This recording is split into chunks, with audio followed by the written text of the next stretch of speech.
esto le podríamos llamar polarización. Vamos a polarizar a un transistor. Para ello, pues es necesario, como siempre, un antecedente. ¿Sí? Y ayer les preguntaba que cuál era la relación o cuál es la relación que existe entre las corrientes externas e internas de un transistor. ¿Sí? Y la siguiente pregunta, ¿cuáles fueron o cuáles son las configuraciones de un transistor? Que si hubo una respuesta, ¿no? Sí, y aquí, pues, ¿cuáles son las curvas características del transistor? Sí, y por lo tanto, pues, teniendo este antecedente, pues ya podemos entrar al tema de la polarización. ¿Qué es polarizar? Como hubo pocas respuestas, por no decir, no hubo respuestas a estas preguntas, excepto en la segunda, ¿verdad? Sí, pues se hace necesario dar un repaso muy rápido para que se entienda todo esto. Oiga, pero usted está diciendo que ya vamos a entrar al tema de polarización, sí, pero para poder entrar, pues se necesita de este antecedente mínimo. Lo que aquí se les va a dar no es sí la teoría correspondiente, es lo que estamos tomando de aquellas teorías que les dieron, pero para enfocarlas ya directamente a una aplicación que es el tema de polarización.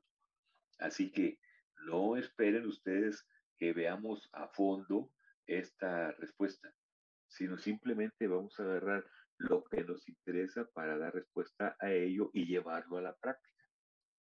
¿Eh? Muy bien. Entonces, dice aquí, ¿cuál es la relación que existe entre las corrientes internas y externas de un transistor? Bueno, ¿cuáles son las corrientes internas? Las que se mueven, vamos a decir así, las que fluyen dentro del dispositivo. ¿Y cuáles son las corrientes externas? Las que dan lugar, ¿verdad? A que esas corrientes internas den lugar a que también se muevan o fluyan en las terminales externas del transistor. Estamos pensando luego entonces en un símbolo, ¿verdad? Muy bien, pero para llegar a eso, a esa interpretación más clara, es necesario partir una vez más de la piedra angular del desarrollo tecnológico actual, la unión PN, la teoría de los semiconductores, la teoría del silicio, la electrónica actual, ¿verdad? Pero para ello, pues sabemos que una unión PN, como lo habíamos ya comentado también superficialmente anteriormente, ¿sí? Vemos que un material tipo P está constituido, ¿verdad?, por un átomo de silicio al cual le agregamos sustancias trivalentes. ¿Eso qué quiere decir? Que esas trivalentes se deben a los tres electrones de su última órbita, ¿sí? Sabiendo que el semiconductor silicio tiene 4 electrones en su última órbita, ¿verdad? Que es en donde se van a realizar los enlaces covalentes. Bien, entonces un material tipo P está constituido, ¿verdad? Adicionando al átomo de silicio sustancias trivalentes. El hecho de que sea un material tipo P está explicando que los portadores mayoritarios son huecos y los portadores minoritarios son electrones. Todo esto de huecos y electrones reflejados en la teoría de banda, en donde en el material tipo P los portadores mayoritarios están o se mueven en la banda de valencia. La región prohibida pues es la energía necesaria y suficiente que se le necesita aplicar a esos electrones de valencia para que cambien de la banda de valencia a la banda de conducción. Se le llama o se le conoce generalmente como región prohibida. Y después de que se vence esa banda, esa región prohibida, ¿verdad? Entonces aparecerá también la banda de conducción, en donde en el material tipo P, que es el que estamos aquí comentando, dice que en la banda de conducción solamente hay un electrón y lo encerramos en ese circulito, solamente hay un electrón. ¿Esto qué quiere decir? Que en un material tipo P los portadores mayoritarios son huecos en la banda de valencia y los portadores minoritarios son electrones en la banda de conducción. Así generalmente se representan por la facilidad o la movilidad de ese tipo de portador. En un material tipo N ¿sí? A un átomo de silicio lo impurificamos, lo dopamos con sustancias pentavalentes, ¿sí? O sea, pentavalentes porque tienen 5 electrones en su última órbita, ¿sí? Eje. Esos 5 electrones son los que van a dar la característica al material tipo N. ¿Cuáles son esas características? Que en este caso los portadores mayoritarios van a ser electrones y los portadores minoritarios son huecos. Si ustedes se fijan, hemos dibujado los portadores mayoritarios en la banda de conducción, ¿sí? Y a los portadores minoritarios en la banda de valencia. Así está la teoría correspondiente a la unión PN, ¿de acuerdo? Con ese tipo de portadores mayoritarios y minoritarios. Cuando nosotros unimos un material tipo P con uno N, ¿verdad? Entonces, lo que hacemos al juntar estas dos uniones, aquí lo podemos interpretar, significa, ¿verdad?, que en la banda de conducción, esos portadores mayoritarios de la unión, o sea, electrones, se pueden desplazar, se pueden mover libremente sobre la banda de conducción. Ese movimiento hace, ¿verdad?, que se muevan y algunos no tengan la energía suficiente y caigan o se recombinen con los portadores mayoritarios del otro material, en este caso el material tipo P, que son los huecos, ¿sí? Y al irse formando esas recombinaciones, esas combinaciones, da la apariencia de que se va llenando esto, ¿verdad? Y va trayendo como consecuencia que las bandas se desplacen hacia arriba, ¿sí? Y como estos aparentemente están perdiendo electrones porque se están recombinando en el material tipo P, vaya disminuyendo. Es decir, se establece un desnivel entre las bandas, un desnivel entre las bandas.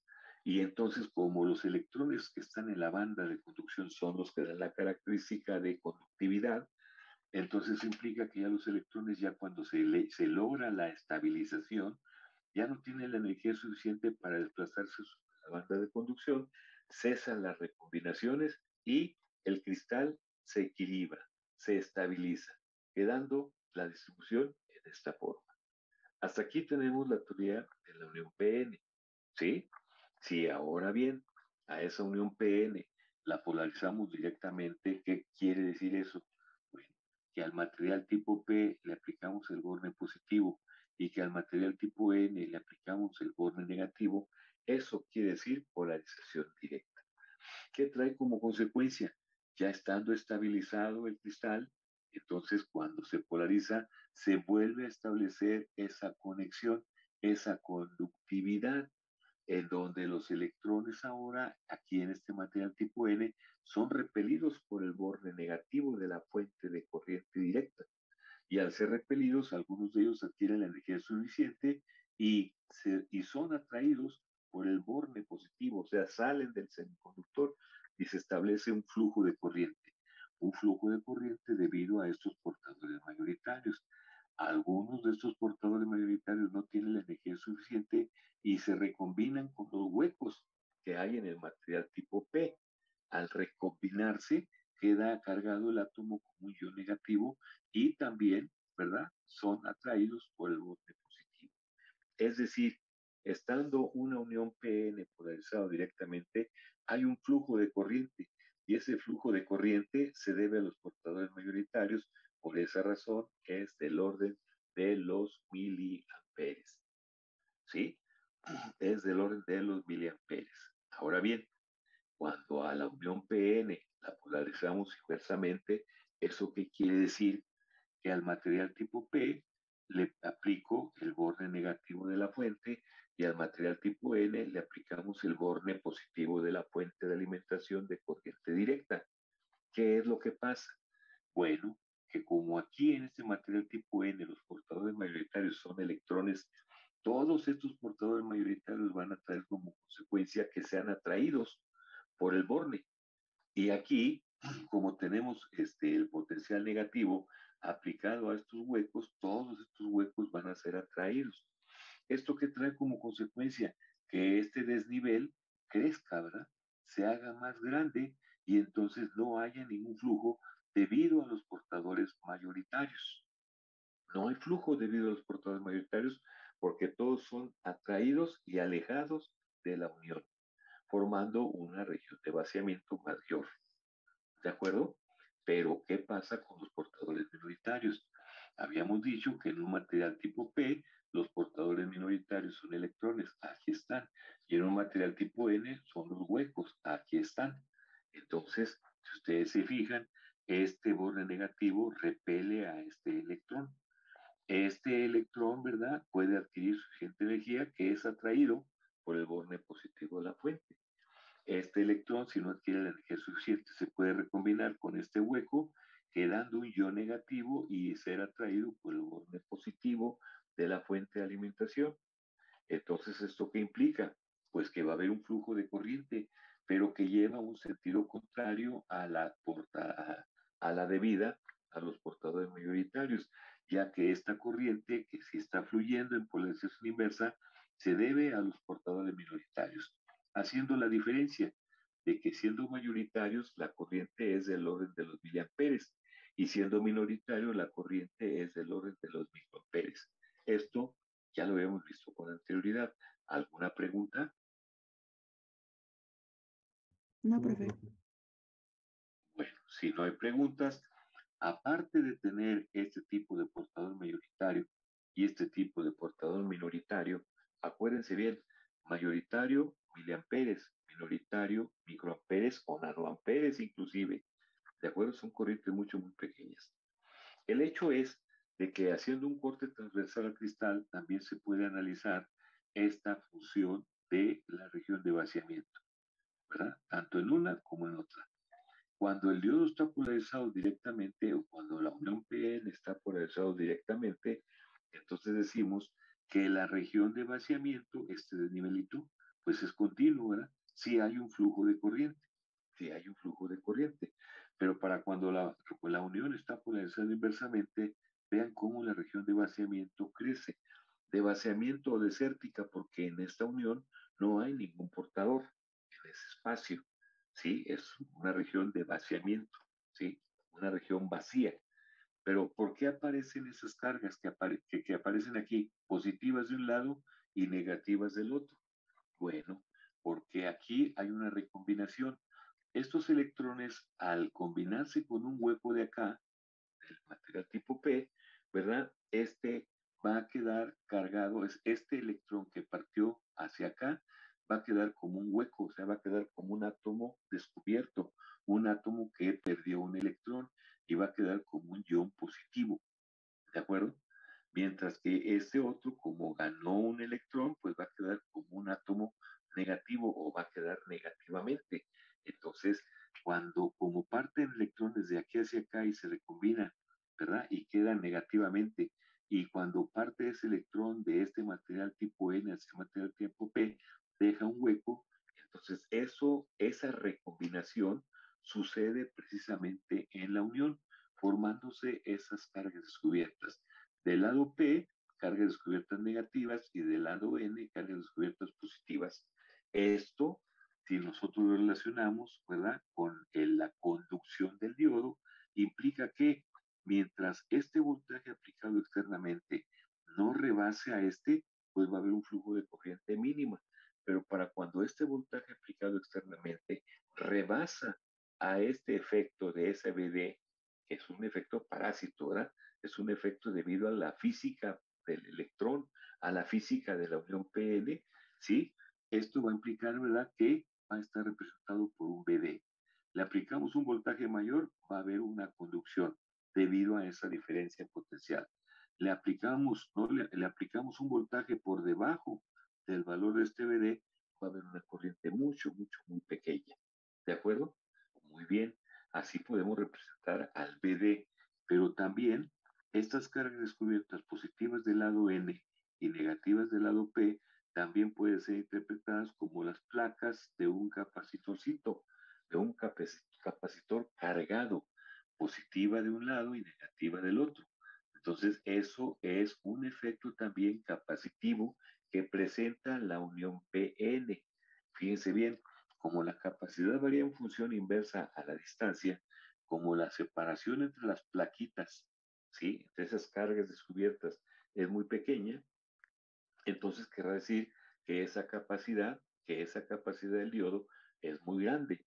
Y cuando está polarizado inversamente, vean cómo esa región de vaciamiento ahora es muy grande. ¿Eso que implica? Que la capacidad del diodo va a ser pequeña. Estando el diodo polarizado directamente, hay una capacidad grande. Estando el diodo polarizado inversamente, hay una capacidad pequeña. Luego entonces va a ser un efecto capacitivo, ¿verdad? Que se va a estar dando en la operación del dispositivo.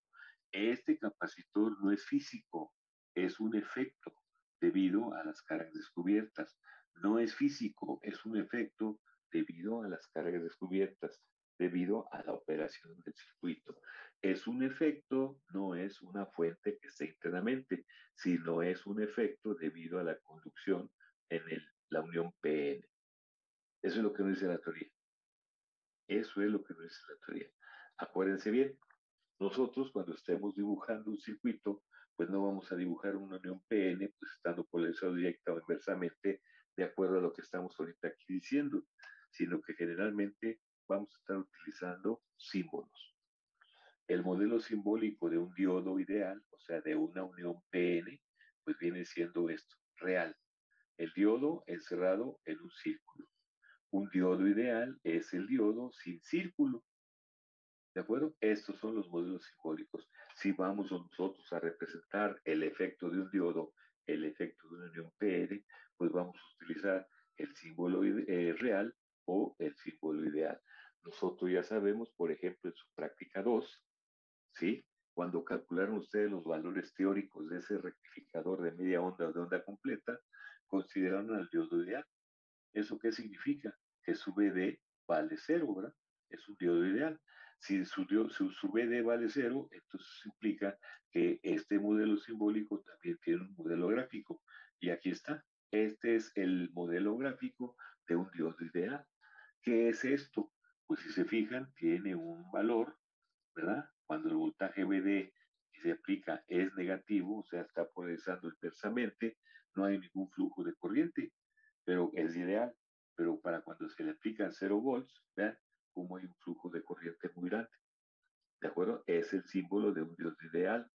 Ahora bien, este símbolo, modelo gráfico, podemos pasar a un modelo análogo eléctrico. ¿Qué significa que el diodo esté polarizado inversamente? Pues significa que no hay flujo de corriente, que se puede ver, ¿verdad? Entonces, por lo tanto, corresponde a un interruptor abierto.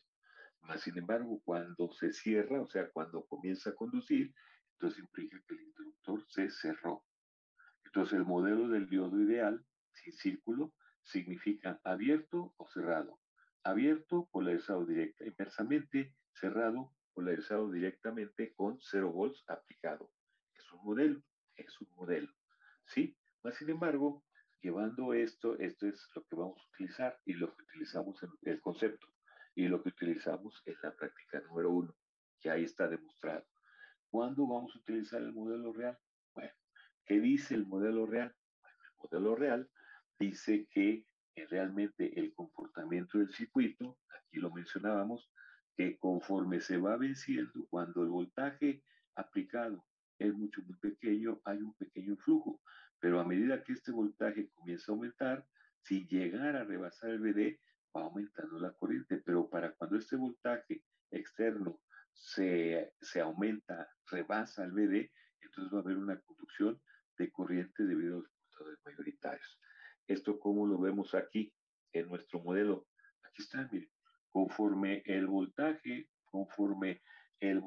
BD va aumentando, la corriente va aumentando ligeramente, pero para determinar este BD, trazamos una recta tangente a la parte más lineal de esa curva y su intersección con el eje horizontal nos da el BD, el punto 6.7.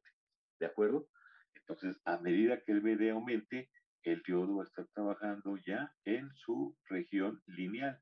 Antes del BD, todo esto es la región no lineal. Entonces, lo que vamos a hacer siempre va a ser linealizar nuestro modelo. Pero ahorita, por lo pronto, estamos interpretando la física electrónica con el modelo gráfico. ¿De acuerdo? Entonces, aquí, ¿de qué orden es la corriente que va a fluir? De los miliamperes. Pues, sin embargo, cuando le estamos aplicando un voltaje negativo, o sea, estamos polarizando inversamente al diodo, vean cómo la corrientita que hay, o sea, la distancia que hay de este eje con respecto a la curva, pues es mucho, muy pequeño, ¿verdad? Es mucho, muy pequeñita. Esa corriente de qué orden es, pues o bien es de los microamperes o bien es de los nanoamperes. ¿De acuerdo? Es corriente mucho, muy pequeñita.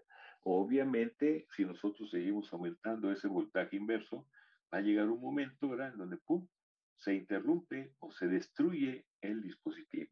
Es la destrucción.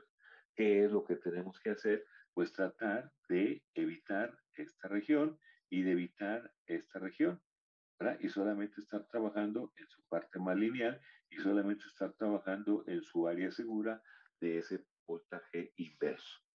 ¿De acuerdo? Eso es lo que nosotros sacamos. Entonces, estas gráficas dicen exactamente lo mismo que el símbolo. El símbolo dice exactamente lo mismo que la teoría correspondiente a la unión PN. ¿Sí? Acá está. La teoría correspondiente a la unión PN. Entonces, lo que dice la teoría de la unión PN lo dice el modelo simbólico, lo que dice el modelo simbólico lo dice también el modelo gráfico, tanto en forma ideal como en forma real. ¿De acuerdo? ¿Cuándo vamos a utilizar un modelo? Pues cuando el voltaje que estemos aplicando entre las terminales del diodo pues sea muy grande. Si el voltaje de conducción vale 0.6 y yo estoy aplicando 20 volts, pues 20 volts con respecto a 0.6 podría considerarse pues que no le hace nada, ¿verdad? O sea, es mucho, muy pequeño. Entonces, la diferencia potencial sería 19.4. Entonces, prácticamente, pues sería aproximadamente 20. Si yo aumento más todavía más este voltaje con respecto a 0.6, pues ya el 0.6 casi es ideal, ¿no? ¿Sí? Sí, es muy pequeño con respecto a los valores que estamos alimentando. Ahora bien, de estos modelos tres, del modelo de la teoría de bandas, del modelo simbólico y del modelo gráfico, que apareció el concepto de real ideal. ¿De acuerdo? Bueno, pues entonces, trabajando sobre el modelo real, vamos a obtener nosotros un circuito equivalente del diodo conductor. ¿Sí? ¿Y cómo le hacemos? ¿Cómo le hacemos? Les pregunto esto porque ya lo habíamos comentado con anterioridad. Bueno, lo que vamos a hacer es linealizar ese modelo. ¿Sí? Aquí está la gráfica del diodo, entonces trazamos una recta tangente a su parte más lineal y, ¿verdad? Tenemos ya linealizado el modelo donde nos interesa y tenemos ya linealizado el modelo donde nos interesa. ¿De acuerdo? Entonces, ¿qué significado tiene esto? Que de 0 a este nivel, de 0 volts a este nivel, o sea, donde está marcado el BD, pues va a haber un diodo ideal, va a haber el comportamiento de un diodo ideal. ¿Por qué de un diodo ideal? Porque estamos viendo que mientras el voltaje aplicado al diodo, ¿sí? Mientras el voltaje aplicado al diodo sea menor que este BD, ¿cuánto va a valer? Aquí está, mire, ¿qué flujo de corriente va a haber? ¿Cuánto va a valer el voltaje? Va a valer cero. Entonces, el diodo va a estar polarizado, ¿verdad? Inversamente. O sea, está abierto, no hay nada. ¿Sí? Ahora bien, ¿cuándo va a comenzar a conducir el diodo? Bueno, el diodo va a comenzar a conducir cuando el BD, cuando este voltaje aplicado, cuando el voltaje aplicado al diodo sea mayor o igual al BD, ahí va a comenzar a conducir. Ahí está, comienza a conducir. ¿Verdad? Ese BD, entonces este voltaje aplicado es mayor que el BD y ya está conduciendo. ¿De acuerdo? Entonces, lo que interpretamos de esto que les acabo de comentar es que vamos a poner aquí el símbolo de un diodo ideal, ¿verdad? Alimentado por una fuente que lo polariza inversamente. Si lo polariza inversamente, entonces quiere decir que no hay flujo de corriente. Ahí está, no hay flujo de corriente. En el momento en que el voltaje aplicado sea mayor a, entonces va a presentarse ahora una pendiente. Vamos a decir que esa corriente, que ese voltaje sea el que da lugar a esa corriente. Esa corriente pues, ya va a estar fluyendo y va a estar implicando una pendiente. Su relación B de Q en I de Q les da esa resistencia RD, una RD mayúscula, una RD estática, una RD debida a una fuente de corriente directa, ¿sí? Una RD. ¿De acuerdo? Ahí estaría entonces ya representado el o la parte de polarización directa. Sin embargo, si el diodo está polarizado inversamente, entonces aquí va a haber, este es así, ¿verdad?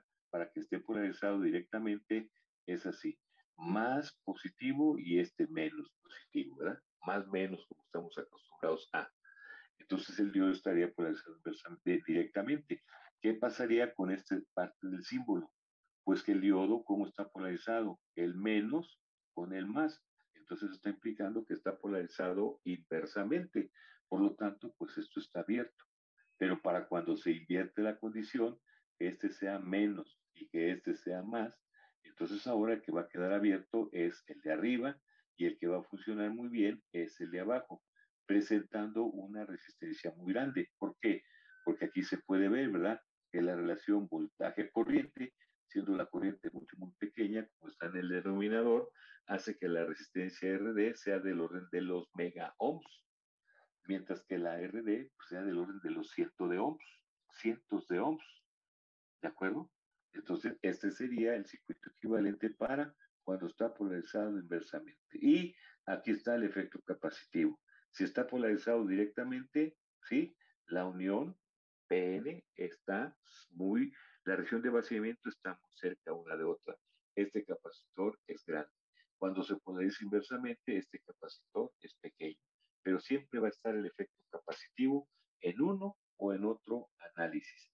Dicho de otra forma, entonces este circuito, cuando lo hemos linealizado, ¿sí? Vamos a obtener este circuito equivalente. Y este viene siendo el circuito equivalente análogo eléctrico de nuestro dispositivo semiconductor llamado diodo.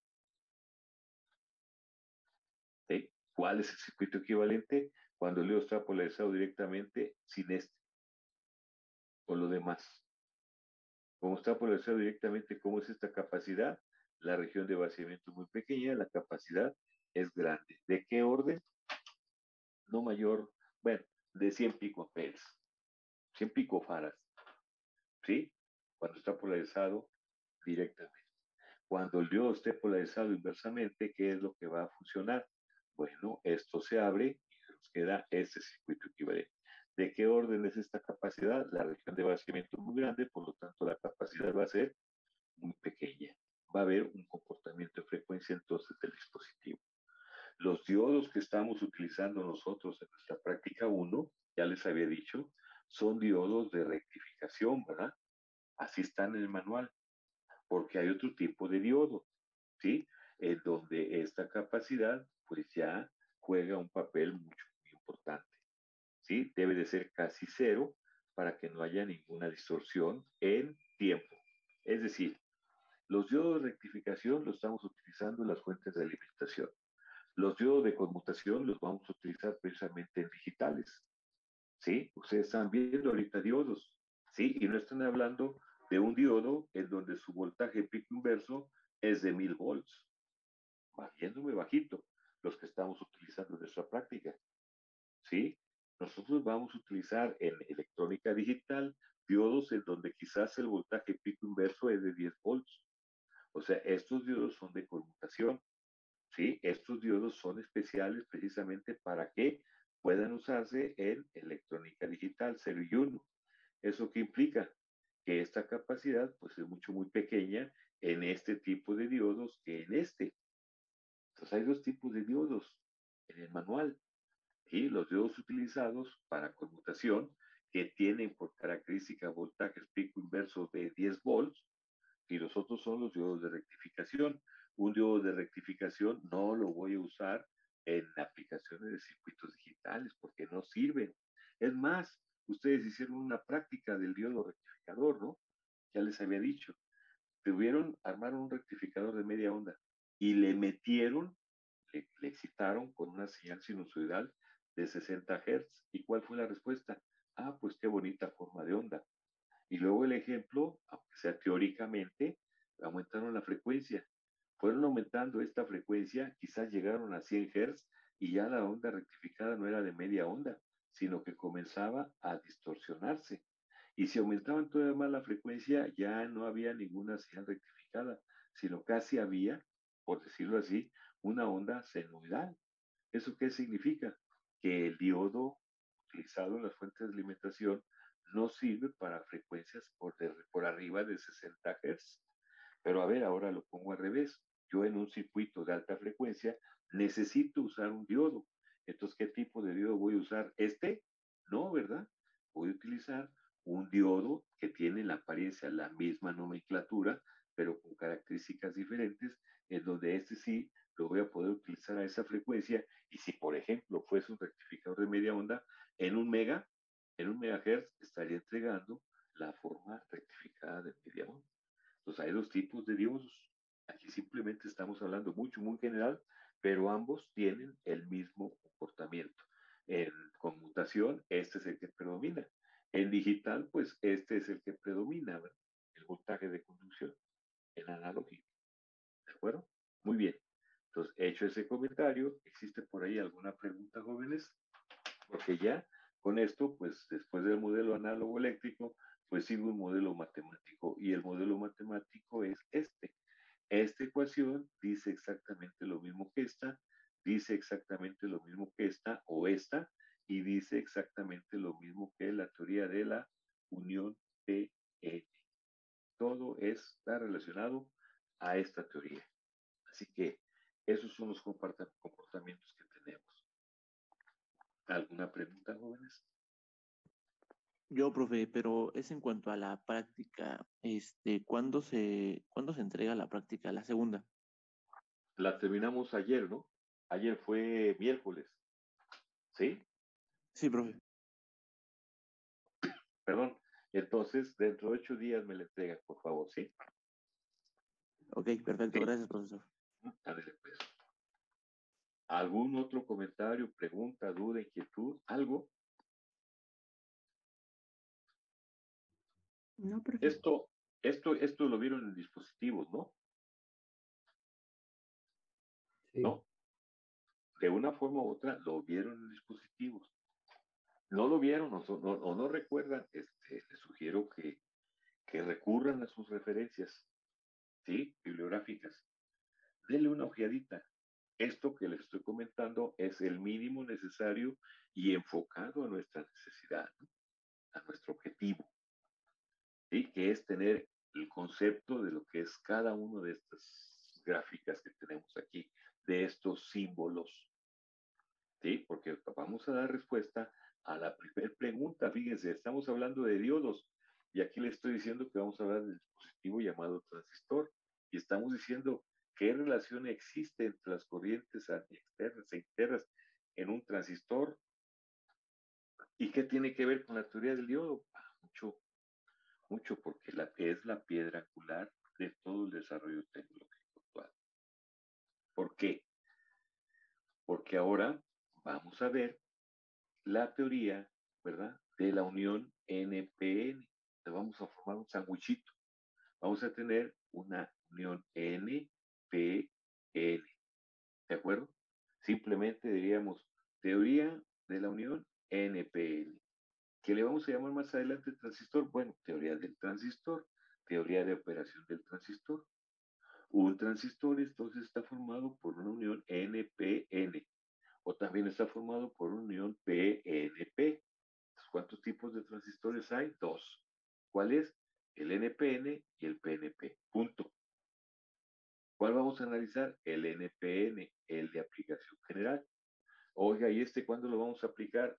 Lo vamos a aplicar, todo lo que vamos a decir a continuación va a ser efectivamente e igual un ejercicio para casa, para que ustedes lo analicen con un PNP.